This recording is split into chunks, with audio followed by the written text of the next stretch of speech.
daqueles objetivos, tá? E antes de falar um pouquinho daqueles objetivos, a gente vai fazer uma discussão a respeito de urgências em ginecologia e obstetrícia, tá? Para que vocês tenham um pouquinho de noção a respeito do que isso é cobrado e o que é importante vocês levarem para a vida prática de vocês, tá? Uma coisa, pessoal, que é bom já deixar claro aqui no início, nessa parte de ginecologia e obstetrícia, a gente vai falar muito de ultrassom, tá? E eu não estou preparando vocês para sair daqui vendo ultrassom, fazendo ultrassom. Então, nas minhas provas, não vai ter uma questão com imagem do ultrassom, eu perguntando, diga o que é isso. Isso não. Eu quero que vocês saibam como pedir, como interpretar e como tomar condutas perante a isso. Então, assim, eu faço do fácil do fácil. Eu não quero que vocês decorem, eu quero que vocês aprendam, tá? Então, assim, mas é muito fácil esse módulo, tá? Então, assim, não vai ter imagem para analisar, igual é o módulo de raio-x, que é um pouquinho mais complicado, tá bom?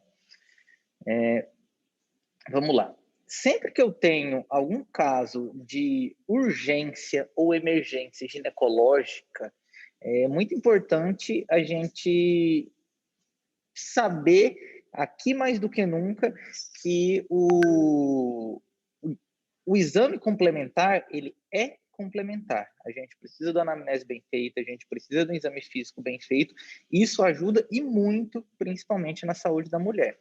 Por quê? Então, assim, de acordo com a idade, a mulher, a gente sabe que ela muda muito. Então, tem a mulher, a criança tem patologias, a mulher madura, ela tem outras, a idosa já tem outras. Então, assim, a gente não vai esperar nunca uma gestação ectópica numa senhora de 90 anos. Isso daí é fisiologicamente impossível. Do jeito, vai esperar uma gestação ectópica numa menina de 4, 5. Então, isso vai guiando a gente naquilo que a gente está procurando, tá? Além disso, história clínica, exame físico, exames laboratoriais, então tudo isso deve estar em conjunto. Então, quando a gente lida com o aparelho ginecológico, isso é muito, muito, muito importante, tá? Gente, vamos lá. Cisto ovariano. O que eu quero que vocês aprendam sobre cisto ovariano? É a coisa mais comum do mundo, a gente está dando aula, professor, eu tenho um cisto ovariano. Que bom, todo mundo tem. Então, todas as mulheres têm cistos ovarianos. O que é um cisto ovariano? Vamos desenhar aqui para vocês. Vamos imaginar que eu tenho aqui o ovário feminino. O ovário é aquela bolotinha, tá? A gente vai ter aquele ciclo dos folículos que a gente viu na histologia e em biologia. Eles vão crescendo de tamanho até virar um folículo maduro ou folículo de Graft, tá? E aqui é onde vão liberar os oócitos. Então, isso daqui, gente, tem o que dentro? Oócito, tá? E água, líquido. Um líquido espesso, líquido, água e líquido. Então, isso daqui é um tipo de cisto. Quando a mulher ela tem um cisto anexial, o que acontece? A gente provavelmente tem algum desse daqui que aumentou de tamanho, desproporcionalmente. Então, ele fica assim, tá? Então, você vai ver lá no laudo de ultrassonografia, identifico múltiplos cistos, medindo até tanto. Então, provavelmente, esses cistos vão ser cistos foliculares, que são cistos decorrentes dos folículos, daquela maturação, que são cistos fisiológicos, tá? Então, todo mundo vai ter isso daí, tá? A outra coisa, depois que esse cisto grande aqui, que é o folículo de Graft, ele rompe, quando a mulher faz, no momento pré-ovulação, tá? Então, ele rompe aqui, ele fica desse jeito, ó, o ovário, e aí fica o cistinho e fica um cisto aberto. Ele rompe e joga o ócito para o ócito na tubuterina ser fertilizado. O que acontece? Depois disso, deixa eu só fazer uma coisinha aqui e mostrar para vocês. Acho que fica melhor.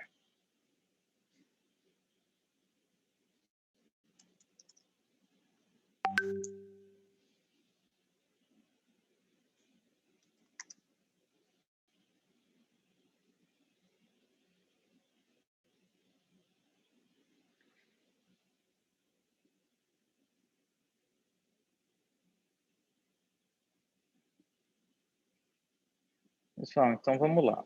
Ó. A gente tem os folículos que eu expliquei para vocês, tá? Então, na hora que ele vai chegar, tá, nesses folículos maduros ou folículo de Graft, ele vai estourar, ploft, e ele vai ocorrer a liberação do ócito aqui, tá?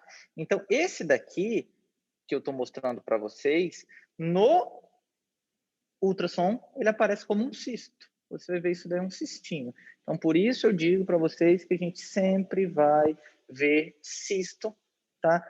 Em ultrassom de mulheres férteis. É normal a gente avaliar isso daí. São os folículos, na verdade.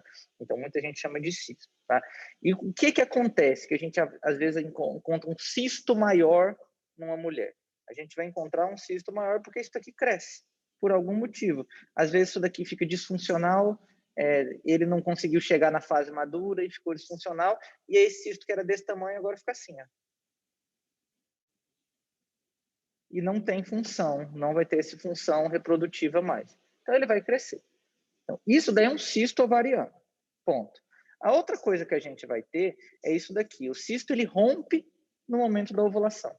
Ploft, o folículo, ele vai romper. Pô, rompeu. Depois que ele rompe, ele fica esse rombo aqui, fica esse buraco. Isso precisa ser fechado, de alguma maneira. Quando ele fecha e tapa esse buraco, é onde a gente tem a formação do corpo lúteo, certo?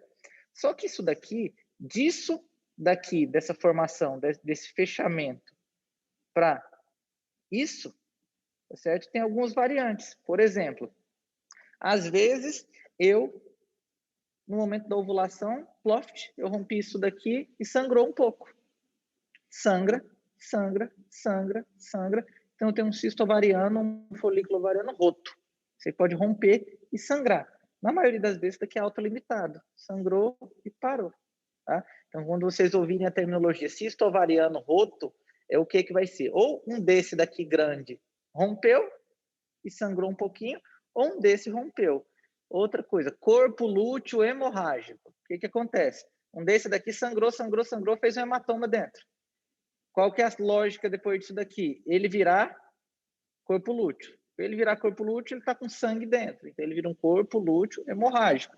Então, vai ter essa nomenclatura, tá? Então, isso daqui, gente, é o básico do básico.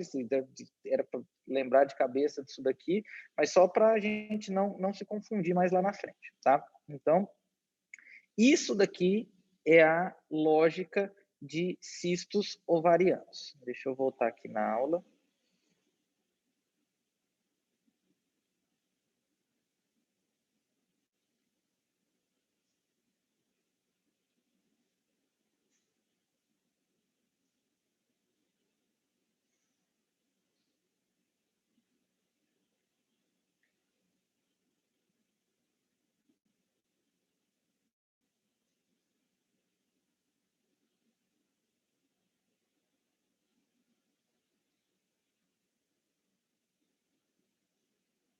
Então tá, pessoal. Então, isso aqui é cistos ovarianos. E esses cistos ovarianos, tá?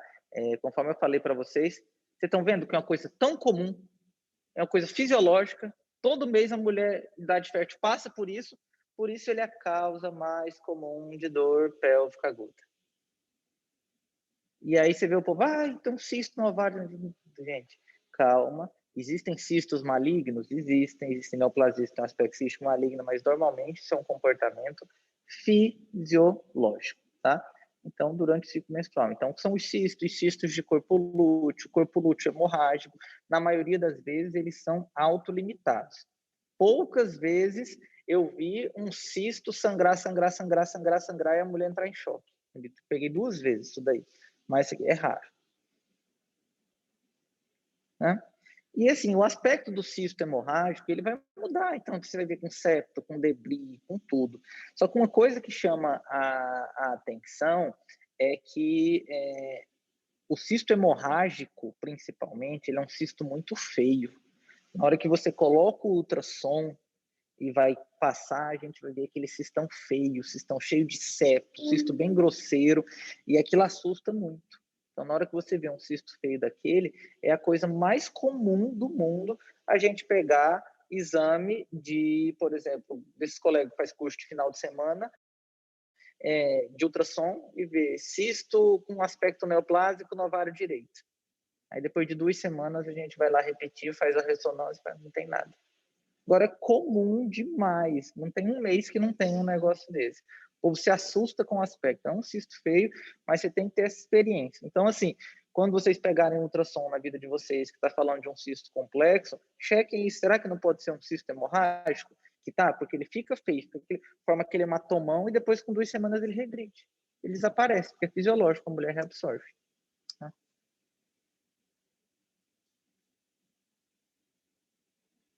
Aqui é um aspecto de um cisto hemorrágico, né? Você vê o cistão com coágulo dentro. Então, ó, isso aqui é um cisto que a gente considera meio feio. Olha só como ele tem esses septos, esses debris, tá? Então, isso daqui é um cisto mais feio do que, olha só, com septos dentro. Então, isso aqui pode assustar quem não tem... Quem não vai ter tanta prática em fazer isso daqui. Então, olha só como é que ele é um cisto mais feio. Um mês depois, olha só como é que ele ficou bonitinho. Bolotinha, sem nada. Então, isso daí é o que acontece. E é muito normal a gente ter isso daí. Ah, tô com cisto no ovário suspeito para câncer. 2 semanas depois tá normal o ovário.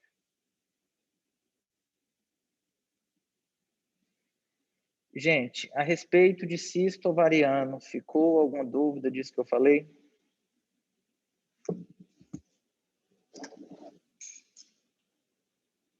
Professor, eu fiquei com dúvida a respeito do cisto roto. O quê? Do roto. Não escutei não, fala mais alto, Matheus. Do roto. O roto seria o acúmulo de sangue, certo? Correto? Quando ele não tem a autolimitação. Não. O cisto roto é quando ele rompe, por algum motivo. Não, ele vai romper por um motivo não fisiológico. Lembrar daquilo lá. Você lembra que fisiologicamente o folículo ele rompe, certo? Por algum motivo não fisiológico houve uma ruptura. Vamos voltar mais uma vez. O que acontece na maioria das vezes? Eu tenho o ovário e vou ter os cistinhos. Opa, ele vai crescendo, crescendo, crescendo, até ele virar um folículo maduro, ele rompe e depois ele vira corpo lúteo, né? Então, esse daqui é o que a gente discutiu. O que acontece quando a gente vai ter esses cistos, por exemplo? Ele passa na fase 1, passa na fase 2, na fase 3 dá errado. Opa, deu errado alguma coisa. Só que ao invés dele ser reabsorvido, o organismo entende, por algum motivo, vai lá e pega ele e faz isso daqui com ele. Ele virou um cisto. Ele deixou de ser esse folículo aqui e virou um cisto aqui. E esse cisto acumula líquido, acumula tudo. Então, Dion, esse cisto aqui, você vai concordar comigo que ele já saiu totalmente do plano para um folículo. Então, esse cisto não é esperado que ele rompa. Não vai ser esperado que um cisto desse rompa. Então, ele pode romper. Ploft.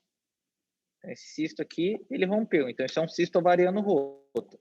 A outra coisa, aqui, na hora que ploft, ele rompe para soltar o ócito, pode ser que ele também solte um pouquinho de sangue. Então, isso aqui pode ser chamado também de cisto ovariano roto. Aqui também, dependendo do tamanho e dependendo da quantidade de sangue que vai sair, de líquido. Entendeu? Entendi, professor. Obrigado. Alguém tem mais alguma dúvida?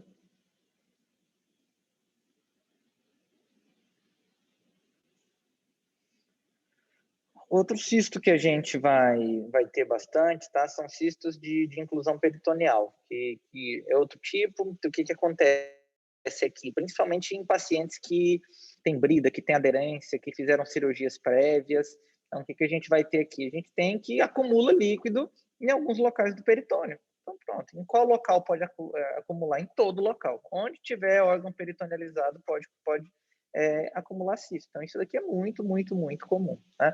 Pode causar dor porque comprime, pode causar tudo.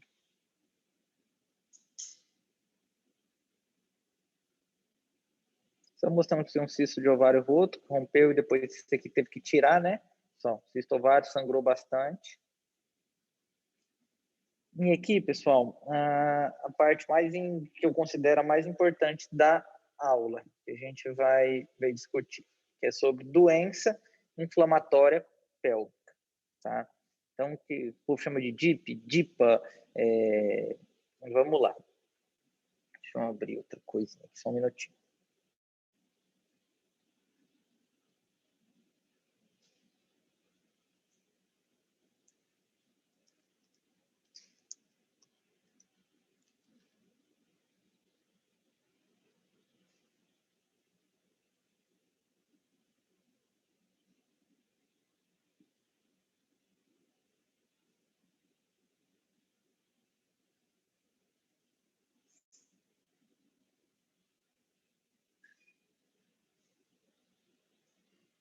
Pessoal, vamos lá.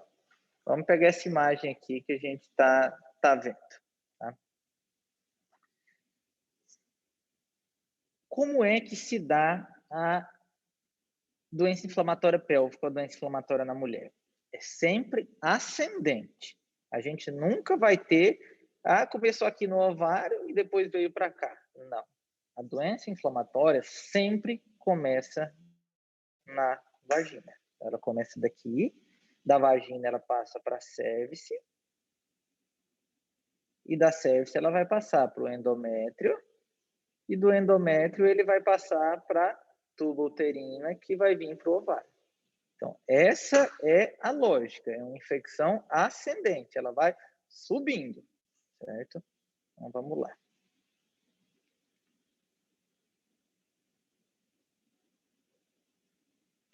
Pessoal, quando eu tenho vamos imaginar, vamos dar um exemplo. Aqui na vagina teve contato com um gonococo, só um exemplo.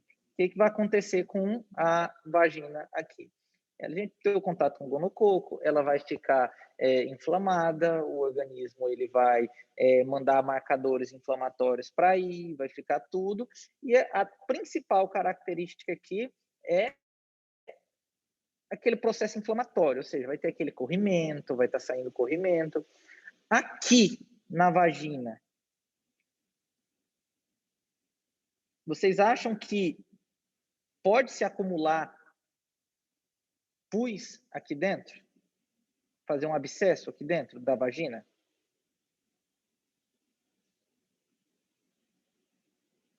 Alguém imagina que possa ter que normalmente tem abscesso aí dentro? O que é um abscesso? É pus preso. Tem como ele ficar preso aqui na vagina? Na Não, porque maioria ele das vai vezes, na correr, maioria né? das vezes não, porque escorre.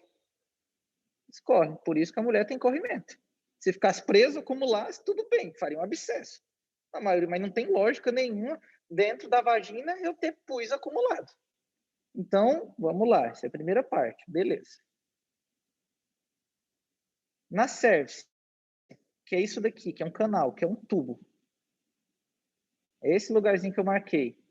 Vocês acham que pode ter abscesso aí? A lógica. Um cano vai acumular alguma coisa aí dentro? Pela lógica, não. Você vai ver que ele é um buraco. Ele é um orifício de passagem do mesmo jeito que a vacina. Que é a vacina. que do mesmo jeito que a vagina. Então, é um orifício de passagem. Então, não vai ter. Então, vamos lá. Então, o que a gente está vendo agora? A gente está vendo que a vagina dificilmente tem abscesso, mas tem muita inflamação. A cervice, a mesma coisa. Dificilmente tem abscesso, mas muita inflamação. E aí depois ele sobe para o endométrio e sobe para as tubas. Quando a gente sobe para o endométrio e sobe para as tubas, a gente vai ver que as coisas mudam um pouquinho. Aqui não é mais um órgão de passagem que está aberto para alguma coisa. A cavidade endometrial, geralmente, ela é fechadinha. Geralmente, ela vai estar comprimidinha. Então, ela acumula secreção com mais facilidade. Tá? Ela pode acumular. Ela pode acumular coisa, tanto que ela acumula um feto quando a mulher está grávida. Então, só, se parar para analisar uma coisa que fica um feto lá dentro, preso, bonitinho, você acha que não vai acumular pus? Impossível. Tá? Então, assim, aqui ele acumula. O feto não fica na cervice, o feto fica no endométrio. Então, aqui é muito mais fácil acumular pus. E aqui na tuba uterina, gente, nem se fala. Por quê? Isso aqui é um desenho anatômico. Geralmente ele é assim, ó.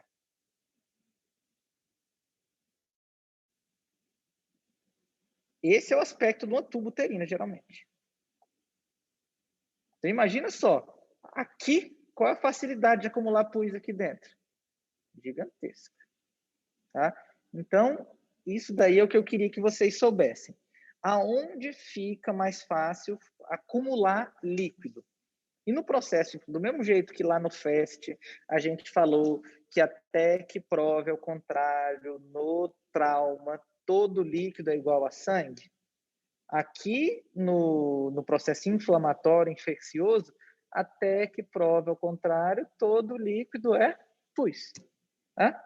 Assim, e o líquido preso é um abscesso. Tá? Então, vamos lá. Para que serve o ultrassom?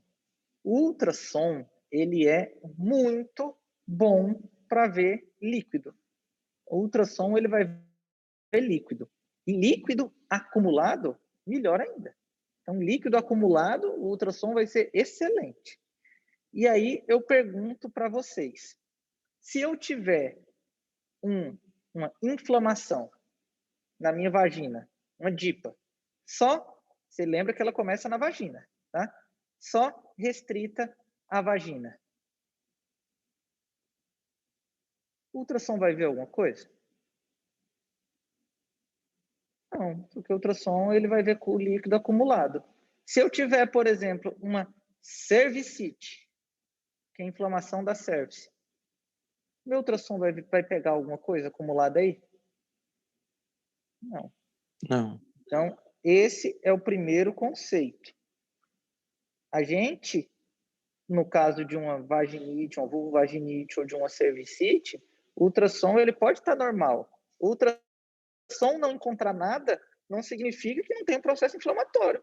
O pus está escorrendo, a mulher está com aquele corrimento fétido, fedido, purulento, e o ultrassom está normal. Então, isso é o primeiro erro que muita gente, a gente pega em posto de saúde vindo suspeitando de alguma coisa. Olha, pai, eu estou suspeitando, está com corrimento aqui, mas veio normal o ultrassom. Está de jogar na parede. Então, assim, lógico que vai vir normal, gente. Lógico que vai vir. É fisiológico, ele não é para estar alterado. O diagnóstico é clínico, o ultrassom é complementar. Tá? Então, esse é o primeiro. Agora, vamos lá. Agora, aqui em cima, a situação muda um pouquinho de figura. A cavidade endometrial, normalmente, ela é fechada. Normalmente, eu não tenho nada dentro dela. Ela é assim, ó, coladinha. Ela só vai distender para duas coisas. Ou para o feto entrar, que aí o feto fica dentro e ela fica assim. Ou então, quando a mulher menstrua, que o endométrio descama e acumula líquido lá dentro e coágulo. Aí ela dá uma distendidinha. Pronto. Agora, se eu vejo a cavidade endometrial preenchida por alguma distensão, pode ser que seja pus, sim. No caso, pode ser que seja um abscesso, pode ser uma endometrite. E aqui na tuba uterina, tá? Na tuba uterina, aqui ela é da finura de um fio de cabelo. É sério, é um fio de cabelo. Um dia vocês viram na peça cirúrgica, é muito fino, sabe? Então, ela é fininha.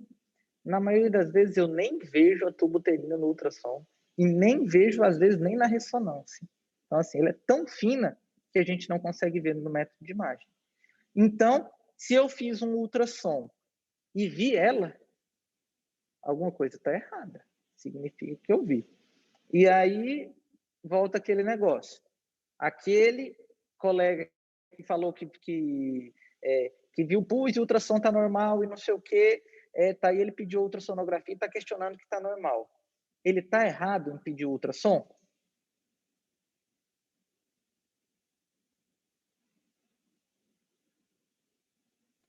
Qual foi a pergunta, prof? Pode repetir? Não, eu estou perguntando. Aquele colega médico que eu falei, que chegou, que vem questionando que a paciente está com corrimento e está tudo, e pediu ultrassom e o ultrassom veio normal. Ele está errado em pedir essa ultrassom ou ele tem que pedir essa ultrassom mesmo? Eu acho que assim, o corrimento ele também pode ocorrer contendo líquido na região endometrial. Então, assim, ele pode achar também esse achado, essa oclusão lá, né? E com o corrimento também. Então, por que ele pediu? Por que você acha que... Isso que eu não entendi. Ele pode ter correlacionado o corrimento, né, juntamente com a endometriose. Endometriose não tem nada de endometriose aqui. Perdão, o acúmulo de pus na região endometrial. Certo. Então, a pergunta que eu fiz, ele está errado em pedir esse ultrassom? Não, Em prof, cima de acho que tudo não. isso que eu falei? Então, Ele, por que ele... Não, ele porque a quis descartar a infecção... possibilidade. Tá descartando a Como é que é, possibilidade. Está descartando a possibilidade, professor. Excelente. Então, é isso que vocês têm e é isso que vocês precisam levar para a vida de vocês, tá? Não significa que a mulher tá lá, você fez o espéculo, tá saindo pus pelo canal cervical, você não tem certeza se esse pus não é um abscesso que está aqui em cima, tá? E esse abscesso está drenando, drenando, lembrar que ele tem uma histologia e está vindo para cá. Você não consegue descartar. Então, qual a função do ultrassom no quadro de doença inflamatória pélvica? Pergunta, qual que é a função? Descartar. Descartar complicações, que ela possa ter abscessos. Descartar abscessos pélvicos. Então, essa é a função. Então, ele tem que pedir mesmo. E não tem que ficar surpreso se o ultrassom vier normal. Tá? Vamos voltar.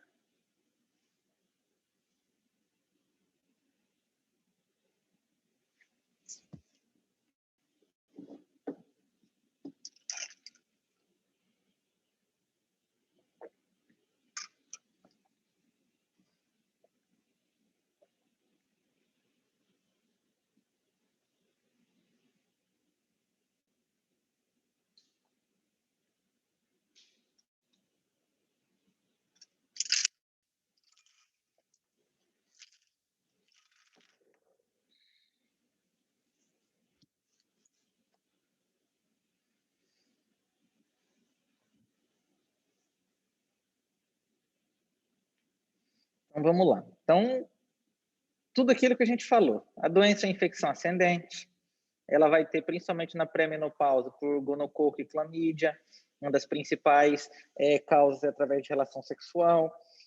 E a complicação mais importante é isso daqui, abscesso tubo ovariano. Por que que é abscesso tubo ovariano? Primeiro que a tuba, conforme eu mostrei para vocês, é o lugar mais fácil de acumular líquido. Vocês vão concordar comigo, aquele negócio assim. Então, abscesso tubo ovariano é o mais frequente, tá? E a tuba, ela está muito próximo do ovário. Na hora que a gente tem um abscesso ali na tuba uterina, e esse abscesso vai crescendo para o lado e vai tendo aquele negócio, gente, o ovário vai pro pau junto. Ele, na hora de a gente fazer o marcador inflamatório, ele gruda em tudo e sai comendo tudo que tem do lado. Então, a gente, às vezes, o abscesso envolve o ovário também. Então, por isso que às vezes a gente chama de abscesso tubo ovariano. Tá? Lembrando que quando eu tenho pus no interior das tubas, eu tenho a piosalpinge. Quando eu tenho água, eu tenho a hidrosalpinge. Quando eu tenho sangue, hematosalpinge. Tá? Então, varia de acordo com o que eu tenho dentro. Tá? Então, aqui é uma salpingite, aqui é um caso de ter que tirar as duas tubas, olha só como é que elas estavam grossas aqui, grosseiras, e aqui me pareceram os ovários. Aqui, o problema disso daqui é a infertilidade, né? Essa mulher ficou infértil. Então, aqui, abscesso tubo ovariano, como é que a gente vai ter? Certo, gente. De doença inflamatória pélvica e abscesso tubo ovariano, vocês conseguiram entender, né? Por que que a gente pede ultrassom, para que que a gente pede e o que que significa, né? Beleza.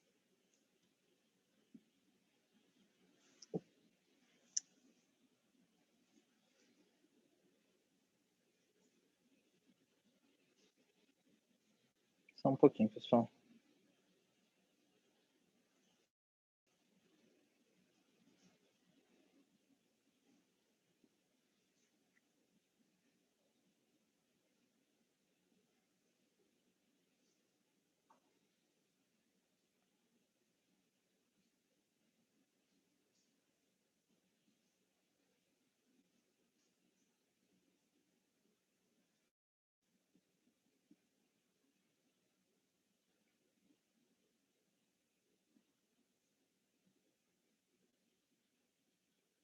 Gente, só um minutinho aqui que mandaram mensagem aqui do hospital. Deixa eu só ver o que é. Só um pouquinho.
Gente, só para falar logo antes que alguém pergunte, sobre as provas de vocês, eu estou terminando de corrigir. Semana passada, devido aos problemas de saúde da minha esposa, estava totalmente sem cabeça para ficar vendo essas coisas, aí acabou que eu não nem mexi nelas, tá? Mas aí eu vou para Brasília buscar ela aí, essa semana, esse final de semana agora, a gente vai ter um retorno.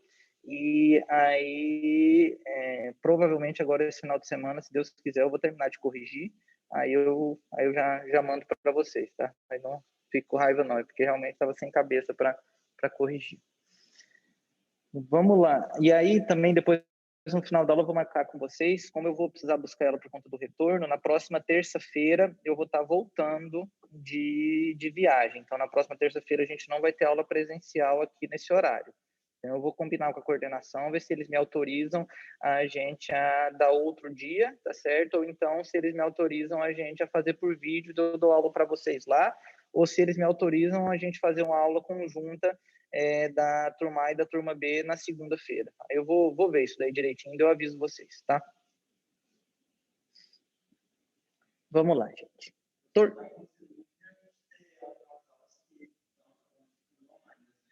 Tá acabando? Entendi.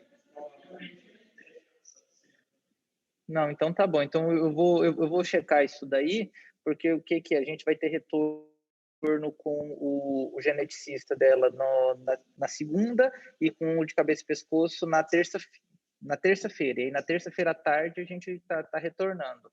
Aí a minha ideia é como a consulta é na segunda tarde e a aula da turma A é na segunda de manhã, a minha ideia era ver se a gente conseguiria, se todo mundo pudesse, dar aula uma vez só na segunda de manhã, entendeu? Para todo mundo, para a gente não atrasar. Aí daria... Ah, não, então tá bom. Então a gente vê outro horário, então, tá? Vamos lá, pessoal. Então,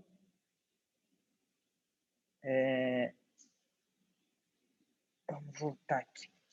Torção ovariana, tá? O que é torção ovariana? Vamos lá. Como todo órgão que a gente tem, o órgão ele precisa ser irrigado para ele sobreviver. Então, seu olho ele não funciona sem a irrigação da artéria oftálmica. Se não tem irrigação da artéria oftálmica, não vai ter olho. O olho, o que acontece? Necrose. Certo? Com o ovário, gente, é a mesma coisa. Tá? E aí, o que acontece? Tem alguns casos e algumas patologias que deixam o nosso ovário ou pedículo ovariano mais mole. Então, o que acontece? Vou mostrar para vocês. Vamos imaginar que isso daqui é o meu pedículo ovariano. E dentro dele está passando a artéria. Está aqui mais perto. Aí o que acontece? Imagina só se isso fizer assim.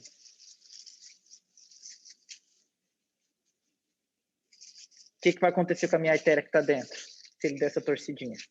Vai ocluir. Ela vai ser apertada, não vai? Eu estou apertando. Então ela vai ser comprimida. Então você está vendo, eu torci isso daqui.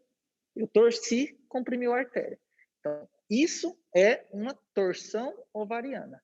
É uma torção do pedículo da artéria que vai indo lá para o ovário, ele torce e para de chegar sangue lá dentro. Parou de chegar sangue lá dentro e o ovário morre. Então, isso daí é uma torção ovariana, tá?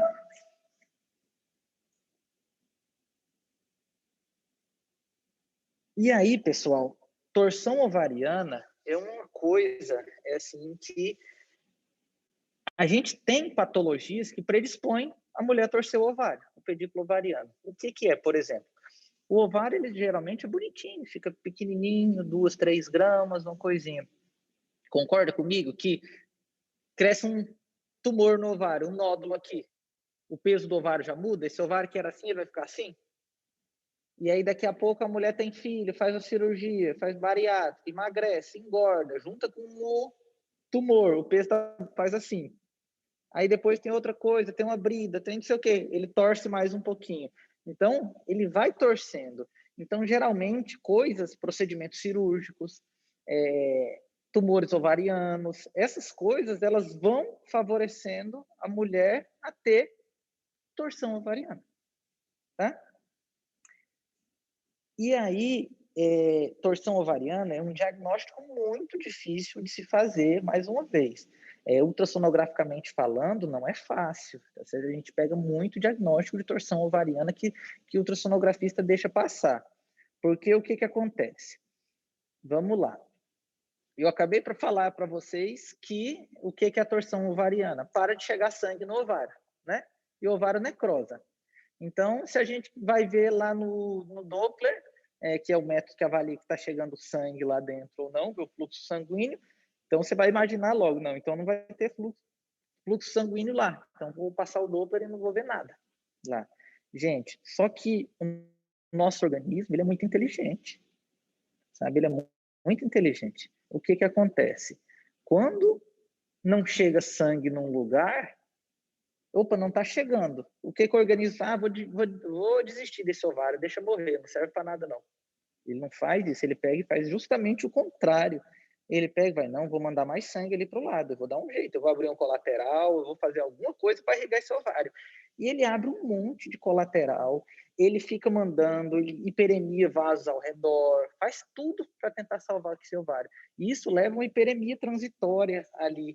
Então, às vezes, a gente vai ver aqueles vasos muito ao redor, muito ectasiados, e você botar na mão de uma pessoa que não é treinada para fazer ultrassom desse daí, ele vai ver, não, tá chegando sangue, tá chegando sangue. Isso é muito comum pegar também. Esse é um diagnóstico dificílimo de ser feito, tá? Então, gente, por isso, mais uma vez, ultrassom é um método muito bom, sabe? Mas ele tem que ser feito em cima de mãos muito treinadas, porque ele é muito operador dependente, tá? Porque a margem de erro dele é altíssima. Pessoal, olha só, a presença de fluxo não exclui torção ovariana em até 65% dos casos. Isso aqui é muito comum a gente ter isso daqui, tá? Sobre torção ovariana, ficou alguma dúvida? Todo mundo entendeu? Sim, professor.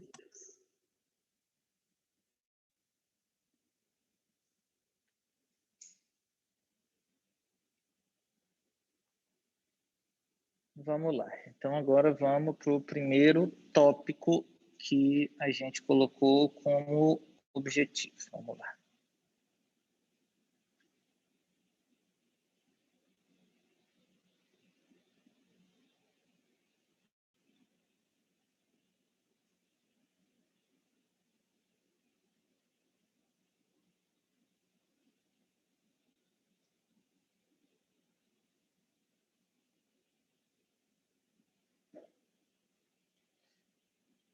Quais são os grupos que estão aqui, que vocês falaram? 5, 6 e 1. Então, tá 2, 3 e 4 em casa, né?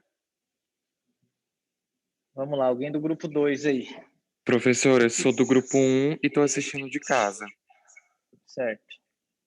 Gente, como é que ficou definido isso? É obrigatório a presença de quem, né, do grupo 1, por exemplo, está aqui, não é?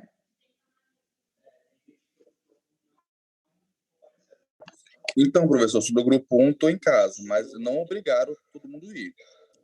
Não, é porque eu só queria entender como é que ficou definido isso. Ficou definido que a presença de vocês aqui para os grupos é obrigatória? Não. Não, é facultativo. É facultativa e cada semana está indo alguns grupos, prof. Estão fazendo a divisão. Semana passada foi o grupo 4, o 2 e o 3, eu acho. Essa semana tem que ir outros grupos. Vai todo mundo junto. Não, é porque a informação que tinham me passado era que, por exemplo, a gente iria... Eu vou checar isso daí, eu não sei, depois foi o que tentar falar no grupo dos professores. Por exemplo, eles dividiram que viria esses grupos, e os grupos que estavam designados para poder vir para cá, a presença do grupo seria obrigatória. Hã? Isso sim, né?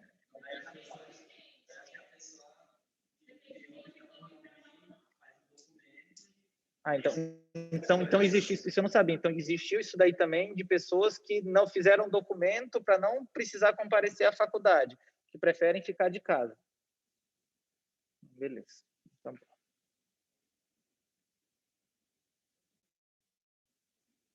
Vamos lá, então, gente. Alguém aí do grupo 2, o que é gestação ectópica?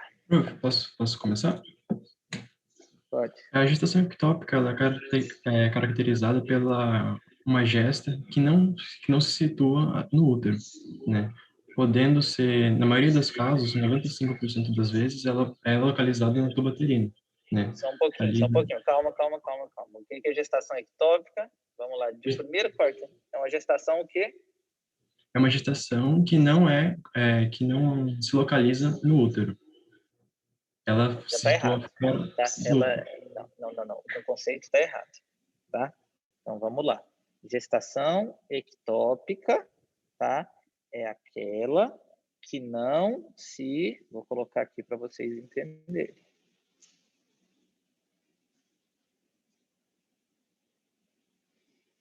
Só um pouquinho.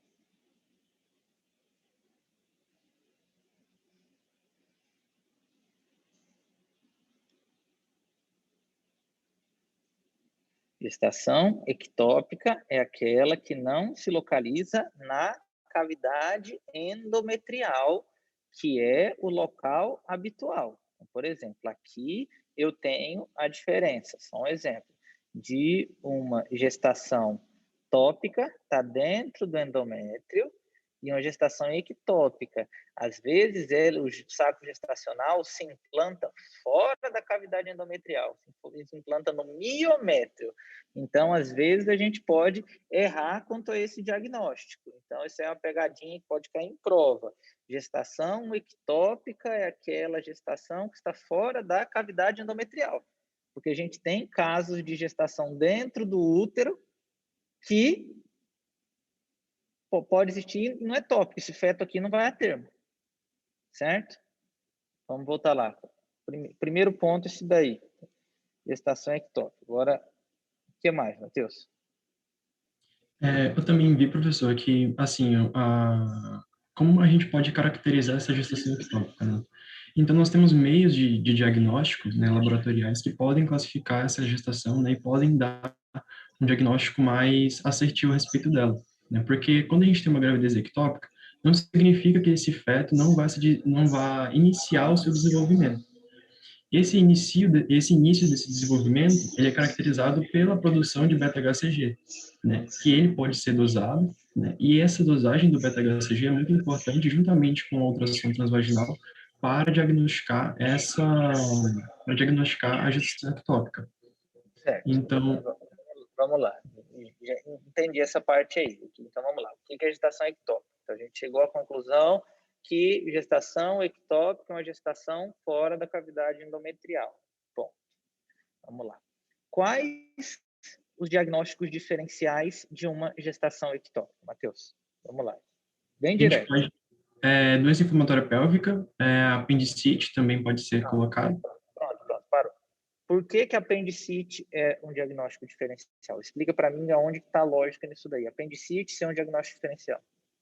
Porque, o raciocínio que eu cheguei por conta da localização também, né, por se situar um pouquinho mais lateral, e também pela incidência mais aguda dessa dor, porque caracteriza também uma das classificações. Então, gestação ectópica, ela dói. Ela dói, mas uma coisa assim, são ela dói igual apendicite ou dói diferente de apendicite? Ela dói igual apendicite. Ela dói igual apendicite. Uhum. Então, pronto. Então, a gente tem lá, a gente vai ter a gestação ectópica. A gente vai ter lá o espermatozoide juntou com o óvulo, a gente vai ter a implantação lá na tuba. A partir desse momento, ela já dói. Não. Ela vai ter um crescimento a partir depois dos 3 meses, que é quando o feto ele começa a ter um crescimento maior, né? E começa a vencer essa resistência da tuba, ele começa a produzir uma dor mais intensa. Alguém concorda? Alguém discorda? Concordo, porque a tuba, como o senhor falou no início da aula, ela é muito fininha. Então, à medida que vai crescendo, por mais mínimo que seja o crescimento do embrião, a paciente vai sentir dor. É a partir da 6ª e 8ª semana de gestação, né? Era isso que eu ia falar. Que é mais cedo do que 3 meses. Gente, Vamos lá. Vou dar uma informação para vocês. A gente sente dor intraabdominal quando a gente tem alguma irritação peritoneal, tá? Então, o peritônio, ele irrita e ele dói, porque ele que é vascularizado, tá? Então, assim, se você perguntar para mim, gestação ectópica dói? Não, ectópica não dói. Gestação ectópica não dói. Gestação ectópica é uma gestação. Já que assim, a lógica de vocês, quando o menino está crescendo dentro do útero, era para doer também. Porque está crescendo, está empurrando as coisas para o lado. Nunca vi mulher grávida se queixar de o menino está crescendo, está doendo. Eu nunca vi isso daí. Sabe? Então, gestação ectópica, ela normalmente não dói. E aí eu pergunto para você, ô Matheus, por que que o diagnóstico diferencial é apendicite? Professor, aquela tríade, né, que é a amenorreia, aí a dor, né, por isso que eu pensei também nisso. Mas Aí qual, eu acho que isso me... eu estou perguntando qual que é a lógica disso daí. Qual que é a lógica? É isso que a gente está... É porque, assim, quando a apendicite, ela dói, ela tem um caráter mais agudo, então representa também uma emergência. Aí, no caso também da gestação ectópica, ela também teria esse mesmo caráter, assim, porque Mas passou um agudo na processo... gestação que você falou de 6 semanas, como é que é agudo? O paciente ia ficar 6 semanas com dor igual a apendicite? Talvez ele não sabia que poderia estar grávida também, que a paciente poderia estar grávida. Aí, tipo, essa dor... Não, vamos... Não está batendo. Então, assim, essa informação não está batendo. Professor, pode ser também a questão da localização, porque a gestação ectópica ela pode ocorrer em vários lugares. Até, se não me engano, acho que o professor de fisiopato, ele falou que esse óvulo ele pode percorrer o caminho errado e até grudar no peritônio e começar a desenvolver a partir dele. Certo, pode ser, mas não é essa a explicação. A dor da apendicite é uma dor muito típica. Por que que a gestação ectópica entra? Isso que eu estou querendo, é que a gente busca lógica nisso daí. Por que que a gestação ectópica entra no diagnóstico diferencial de apendicite?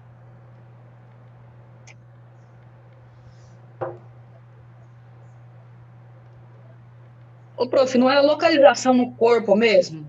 No caso, seja do lado direito, ali no quadrante direito, acaba aqui irradiando e é um diagnóstico meio errôneo? O útero da gente, tem mulher que tem útero pro lado direito também, e o feto cresce para lá, bem bonitinho também, e não dói. O que você falou? Que estrutura? Como é que é teu nome? Vitória, diz aí. Então,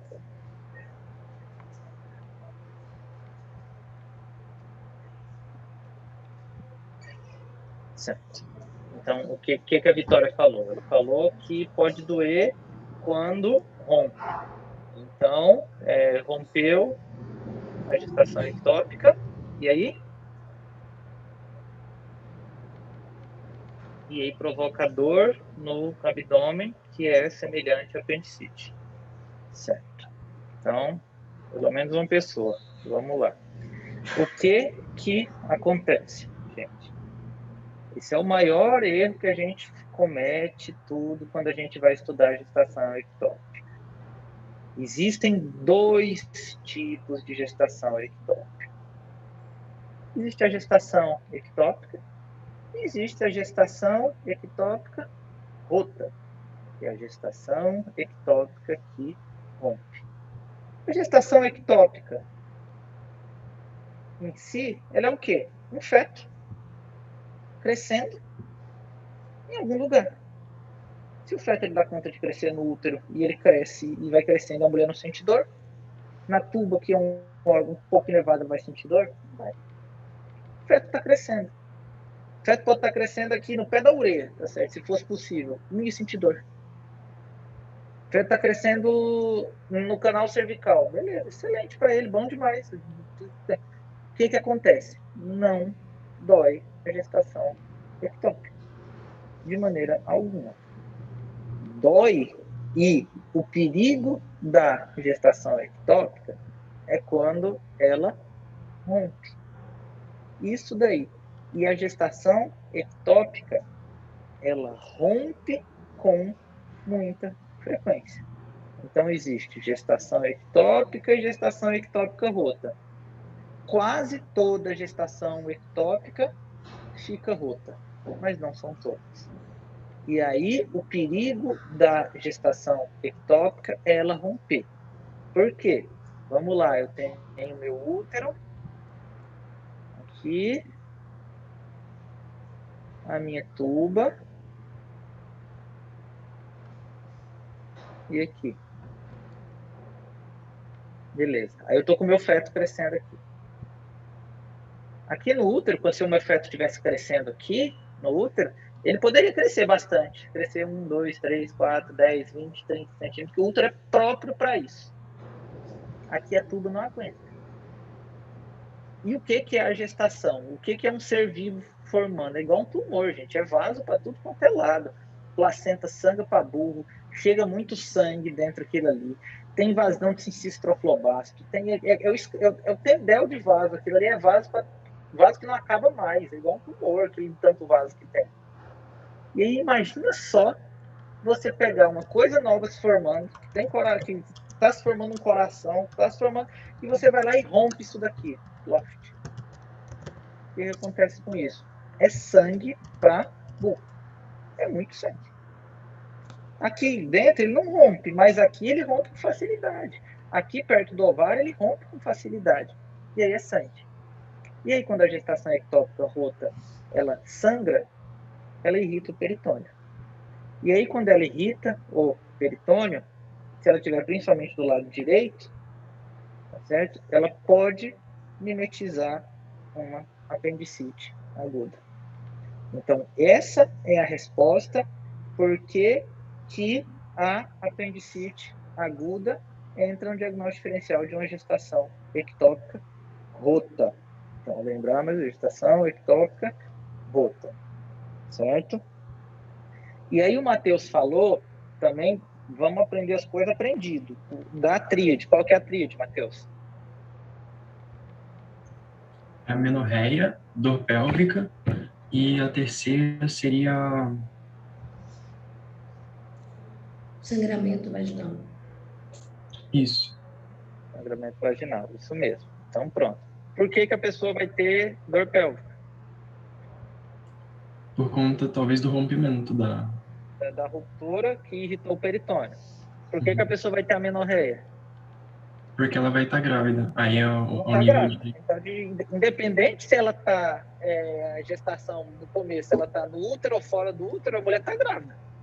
Tem um corpo lúteo lá produzindo progesterona. Então vai ter a amenorreia. E por que vai ter o sangramento? O sangramento também seria da mesma etiologia, do mesmo raciocínio que o rompimento? Qual que é o raciocínio? Me explica aí.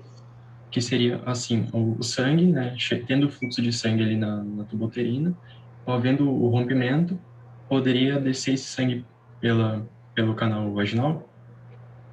E como é que ele desceria pelo canal vaginal aqui? Ele seguiria a tuba e entraria no istmo do útero e desceria pela cervix. Isso mesmo. Então, vamos lá. Então, vamos raciocinar agora. Eu estou com esse sangramento aqui, eu estou com essa gestação ectópica rota aqui, certo? Rompeu. O que você acha que é mais fácil? Esse sangue vir para a cavidade peritoneal, está aqui do lado, ou esse sangue entrar dentro dessa tuba uterina aqui e descer e comunicar para cá? É mais fácil para onde o sangue? Pela gravidade e a comunicação também já existente pela a descida no istmo também. Descida no istmo. Descida aqui? Não, pelo istmo do útero. Entraria no útero e pela cervix depois. Não, Matheus. Independente, olha só, eu tenho aqui o meu feto que rompeu, tá? E aqui eu tenho uma coisinha que dá Vamos dizer que nesse feto entra 2 litros de sangue. Ele está lá com 2 litros de sangue. Ele rompeu. Velho, para você mandar 2 litros de sangue para uma coisa que é do tamanho de um fio de cabelo, amigo, vai tempo. E olha só a dificuldade que é para entrar o sangue dentro desse fio de cabelo. Muito complicado. E aqui a pele, a cavidade, ele sangra para cá, para todo canto. Não tem nada. Isso aqui vai tudo hematoma que é ao redor. Isso aqui sangra para todo canto. E por que que eu quis falar isso? Por isso que, em alguns casos, a gente tem gestação ectópica sem sangramento vaginal. O sangramento, ele não consegue, às vezes, entrar aqui dentro. Ou se entra, é tão pouquinho. Lembrar que, para sangrar na vagina, ele tem que correr o restante da tuba, vir pela cavidade endometrial, descer pela cervice, para depois de descer pela cervice, vir para a vagina, para a mulher sentir. E é por isso que aquela tríade, ela não é presente em todos os casos. Então, se pegar um caso que não tenha sangramento vaginal, é por conta disso.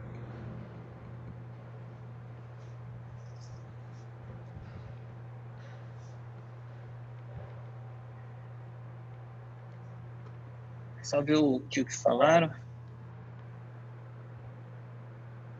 Tá ali, o ideal seria isso, que eu estivesse usando o fone aqui, mas aí a gente, eu vou passando para vocês sempre que eles fizerem o questionamento, tá? Pode ficar tranquilo. Então, pronto, pessoal. Então, a primeira coisa que a gente viu é que existem 2 tipos de gestação ectópica, a rota e a não rota. Quais são os diagnósticos diferenciais da gestação rota? Tudo aquilo que irrita o peritônio. Então, abscesso tubo-ovariano, pus na cavidade, pode irritar o peritônio? Pode. Diverticulite, pode irritar o peritônio? Pode. E por que a gestação ectópica rota mata? Principalmente por choque hipovolêmico. Sangra, sangra, sangra, sangra, sangra, sangra e não para de sangrar. É o organismo falando, gente, eu tô morrendo meu filho tá morrendo, manda mais sangue, manda mais sangue, manda mais sangue, manda mais sangue. Chega uma hora que ele manda tanto sangue que a mulher choca e ela morre. Por isso que é urgente, gestação ectópica. Tá? E aí, quais os diagnósticos diferenciais da gestação ectópica não rota? Tem algum diagnóstico diferencial?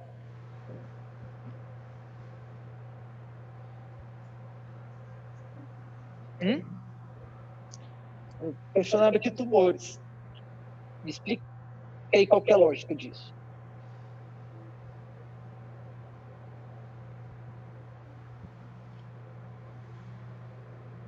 O tumor pode causar rompimento? Pode. Não, cara. Não, se ela não é uma gravidez ectópica, se ela não é rota, então só está tendo um crescimento. Então, se a gente pode ter qualquer massa anexial ali crescendo ali também, sem ser um embrião. Certo. Uma massa anexial pode entrar sim no diagnóstico, tá? Então, a gente tem uma massa anexial, ela pode apresentar, sim. Então, você vai fazer ultrassom, você viu uma massa anexial, lá você pode estar meio troncho, você vê fluxo, você pode suspeitar de uma gestação ectópica? Pode. Como é que eu diferencio isso? Aí teria que dosar beta-HCG? Isso mesmo, dosa um beta-HCG. Beta-HCG deu positivo, essa mulher está grávida, você fez o diagnóstico diferencial. Beleza, vamos agora só ver só uma coisinha, pessoal. De diagnóstico diferencial também teria. Vamos lá, pessoal. Só aqui, o nosso caso.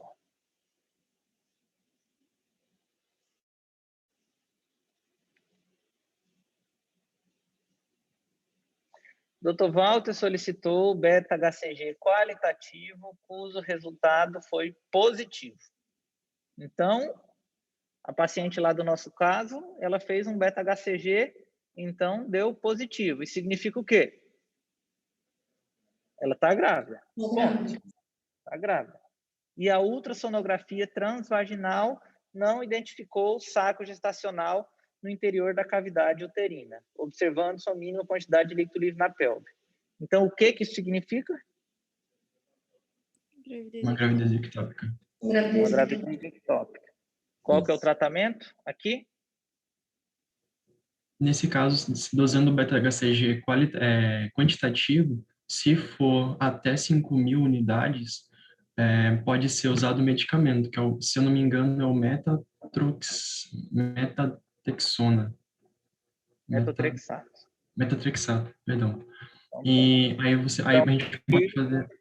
Então, vamos lá. Então, aqui, essa paciente aqui, ela tá com você pediu o beta-HCG quantitativo dela, beta-HCG quantitativo dela deu 2.000. Aí a gente faz uso do medicamento. Aí você vai fazer metotrexato. Uhum. Beleza. E aí, com 60 dias, eu vou te visitar na cadeia. Você vai ser preso. E sem o CRM. Ah, tem o batimento fetal também. Tem a questão do batimento fetal. Tem que analisar o batimento fetal. Seria por isso? Não. Vai preso do mesmo jeito. Eu acho que tem que repetir o beta depois de 48 horas. Depois de quanto tempo? 48 horas. Por que tem que repetir o beta? Porque ele tem que dobrar, né, a quantidade. Por exemplo, se deu 2.000, aí em 48 horas, aí eu peço outro beta, então tem que estar 4.000. Certo. Deu 4.000. E aí? E aí ela como é que eu posso explicar? Se Fica normal, né, professor? Porque o beta, a nível sérico, ele tem que dobrar a cada 2 dias ele tem que dobrar. Isso quer dizer que está normal, que está crescendo. E aí? Eu não trato mais com metotrexato. Eu faço cirurgia agora para retirar. Não, professor, eu acho que faz ultrassom. Ultrassom transvaginal? Para quê?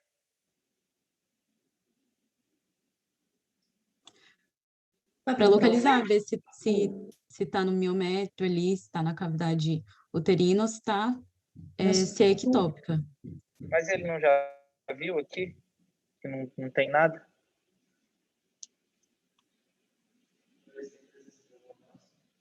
Mas ele não já viu aqui que não foi identificado saco gestacional no interior da cavidade uterina?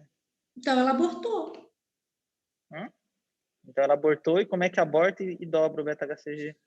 Ah, sim, aí o beta-HCG não vai aumentar, entendeu? Ele vai abaixar. Não, então, do que eu te perguntei. Então, você tem o caso, você foi lá e você disse que o beta-HCG quantitativo depois de 1 dia. 2 dias, o beta-HCG dobrou. Aí você vai pedir outro ultrassom? Não. E aí o que você vai fazer? Você tem que resolver a vida da paciente. Encaminhar, professor, o ginecologista? Não, pelo amor de Deus, não tem nada que encaminhar. Esse negócio de encaminhar, gente, a gente encaminha que a gente consegue resolver. Uma gestação dessa daí, isso aqui é conduta básica de PSF. Professor, eu acho que assim, se você tinha dosado, né, deu 2.000, aí depois de 48 horas dobrou, então eu acho que aí você pode utilizar, sim, o medicamento. Aí vai preso também. Para usar o medicamento, eu vi que tem que avaliar se a paciente está hemodinamicamente estável, eu acho, para poder usar. Que daí, se ela estiver instável, já tem que ser outro procedimento. Certo. A paciente está estável. Você utilizaria o metotrexato?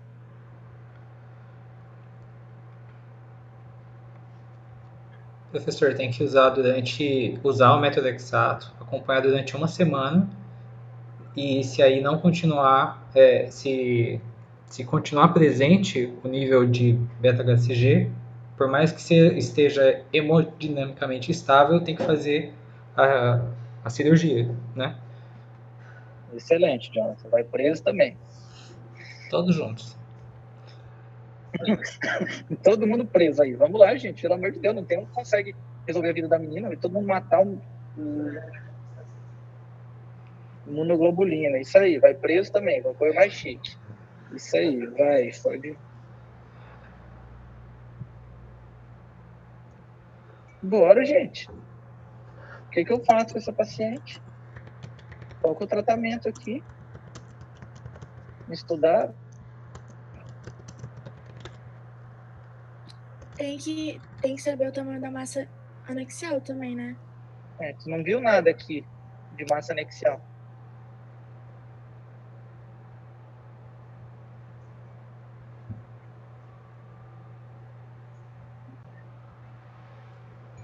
O beta-HCG aqui foi positivo, não identificou nada na cavidade endometrial, nem nada fora.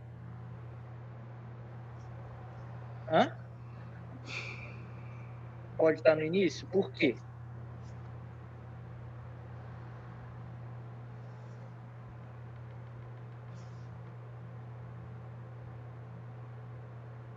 No início da gravidez, a gente vai ver o saco gestacional na cavidade endometrial? 4 semanas. Como é teu nome? João. O João falou que a gestação não pode estar no início, e aí eu não vou ver. Assim, sim, é uma possibilidade. E aí o que você faz? Isso aí, vai preso também.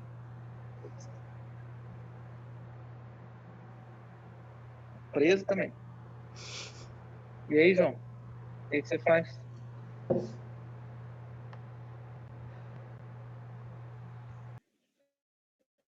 Beta-HCG quantitativo. Para que você vai fazer o beta-HCG quantitativo, João?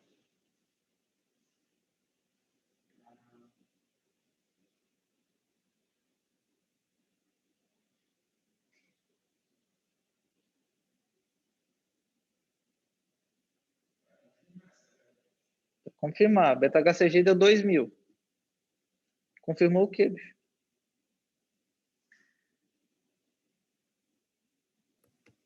Professor, não é aquela questão do feto ter batimento ou não, para poder utilizar a medicação? Mas ele não viu feto, vai procurar batimento aonde? No paciente, né? Ele vai procurar nas trombas, porque procurar onde? Se não tá no útero, ele vai Mas procurar... ele não achou em canto nenhum. Ele não achou feto. Hã? Tem que procurar com ultrassom. Procura mais. Mas o senhor falou que o beta dobrou, não certo? Oi? Professor, mas se o beta está menor de 5.000, é indicado o tratamento com a medicação. Certo, vai preso também. Faz o metotrexato, vai preso também.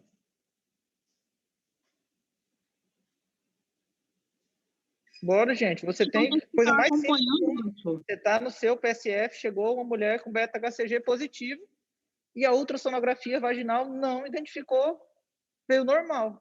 Pronto. Beta-HCG tá Professor, mas no comecinho, bem no comecinho, às vezes não é possível ver o saco gestacional também. Quem falou? Sharon. A câmera tá fechada, Sharon. Não foi isso que a gente combinou. É porque eu tô no carro, professor. Eu tô chegando em casa de novo, tive que sair para resolver um problema. Certo. Então, o que você falou? Porque às vezes no comecinho da gestação não dá, quando tá bem no início, principalmente esse quantitativo, quando tá nas primeiras semanas, não dá para ver o saco gestacional, não dá para ver nada. Certo. Então a paciente está grávida, mas você ainda não conseguiu ver nada no ultrassom dela. Beleza? Sim. E aí o que você faz agora? A paciente pode retornar em outro momento para repetir o exame. Que outro momento? Dependendo do quantitativo, né? Vai depender.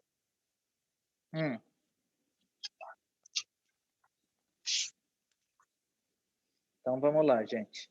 Então, a linha de raciocínio da Sharon está correta. Então, o que a gente tem aqui, pessoal? A coisa mais simples e é o dia a dia.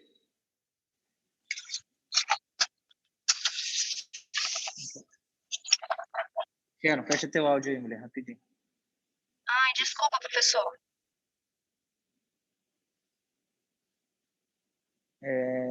Então, o que a gente vai ter aqui?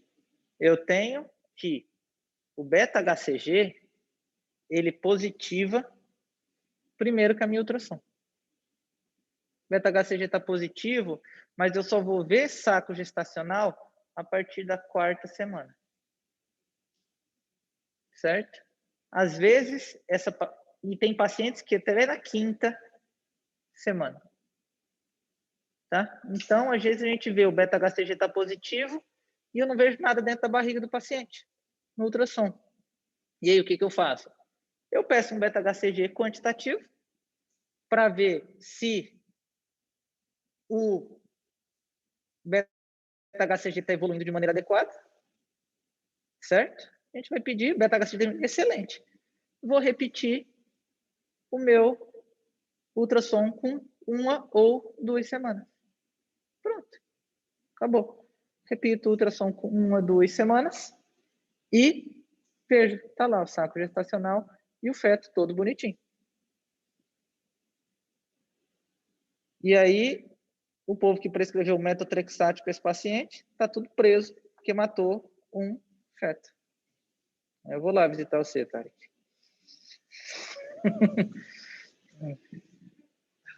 Tá bom? Então, pessoal, é isso que a gente faz. Qual é o diagnóstico diferencial de uma gestação ectópica? Uma gestação no início. E, gente, isso é muito mais comum do que acontece. Não tem sempre as coisas estão tudo no livro. Tem um colega médico que trabalha comigo, foi beta-HCG positivo, foi fazer um ultrassom, tal, beta-HCG quantitativo ok, fazer um ultrassom, eu só vi saco gestacional com 6 semanas. Não vi mais nada. E existe uma patologia chamada gestação anembrionária, que é o quê? Você tem um saco gestacional, mas você não tem embrião. E eu falei, fulana, olha, infelizmente vai ser uma gestação, eu acho que uma gestação anembrionária. Falei isso, não tinha nada. Pelo tempo de gestação, é isso. Mas vamos fazer o seguinte, vamos controlar mais um pouquinho, tá? Vamos repetir isso daqui depois de 10 dias. Bom, depois de 10 dias, quando a gente viu, estava lá. Tudo bonitinho. Hoje está lá o molequinho, correndo, tudo. E eu tinha dito que não era nada. Tá vendo? Acontece. Às vezes não está no livro as coisas. Tá? Então, esse daí é o diagnóstico diferencial. Gente, sobre gestação ectópica, ficou alguma coisa? Dúvida?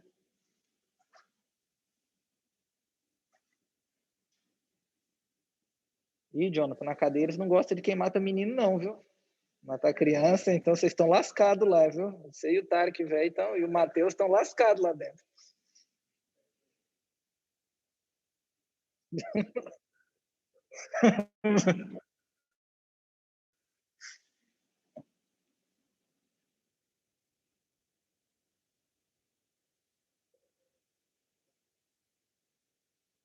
Não, você tem que analisar o conjunto dos achados.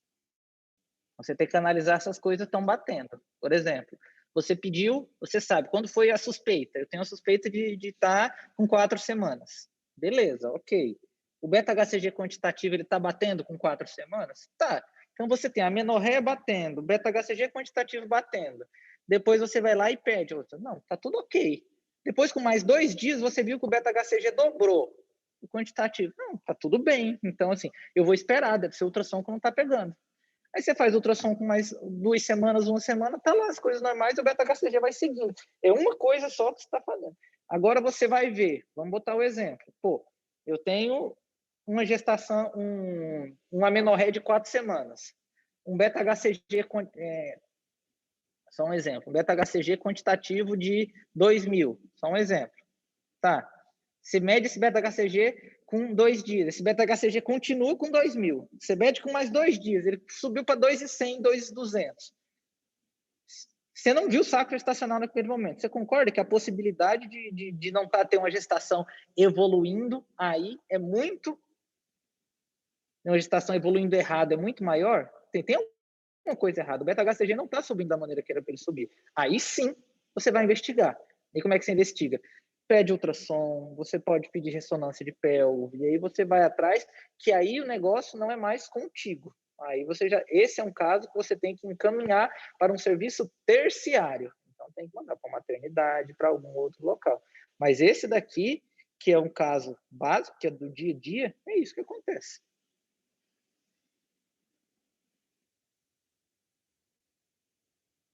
Tá bom, beleza. Tenho uma raiva de bandido, vou visitar nada. Bora, brincadeira, gente. Então é isso, pessoal. Então vamos... esse é o primeiro tópico que a gente ia discutir, tá? A parte de gestação ectópica, tá bom? E na próxima aula a gente vai pegar as outras coisas, tá? Que estão aqui. Então a gente vai acabar discutindo questão do restante da radiologia da mulher. Indicações, ultrassonografia, densitometria, mamografia, para a gente poder fazer o encerramento, tá? Eu vou combinar com o líder, tá? A respeito de como a gente vai fazer essa reposição, tá? Mas já fica desde já avisado que na próxima terça-feira de manhã a gente não vai ter aula presencial aqui na faculdade e também no horário da terça de manhã não teremos aula. Então, vai ficar só vendo essa questão do horário, tá? Em relação à indicação que os colegas falaram, professor, aí no caso, um clínico não vai fazer isso, ele vai encaminhar para um ginecologista, obstetra, fazer isso? Isso daí não é ser ginecologista e obstetra, isso daí é um centro terciário. Então, na maioria das vezes, o que a gente tem que fazer? Metotrexato não é uma droga que a gente vai prescrever em posto de saúde. A gente prescreve e acompanha. Porque tem uma questão muito séria aí, que é a questão da fertilidade. Então, cada vez mais está tendo esse negócio de fertilidade. Então, é comum você pegar processo médico hoje em dia, de médico que operou e deixou a mulher infértil, e a mulher está ganha fortuna em cima disso, e não estou dizendo que está errado, ou o médico está errado, então, assim, tem que julgar caso a caso. Então, a tentativa é sempre preservar a fertilidade. Então, assim, se você viu... Então é um caso muito complexo para ser seguido em pronto atendimento. Então, é um caso que tem que ser seguido num centro terciário. Diagnóstico de gestação ectópica, isso é para ser seguido em centro terciário, porque envolve muito mais do que simples tratamento, tá? Mas aquilo ali não era um caso de gestação ectópica, aquilo ali era um caso de uma gestação normal. Isso aí você segue no PSF. Isso aí tem que ser seguido em posto de atendimento. Beleza, pessoal. Tchau, fiquem com Deus. Tchau, professor. Tchau, professor. Muito obrigado.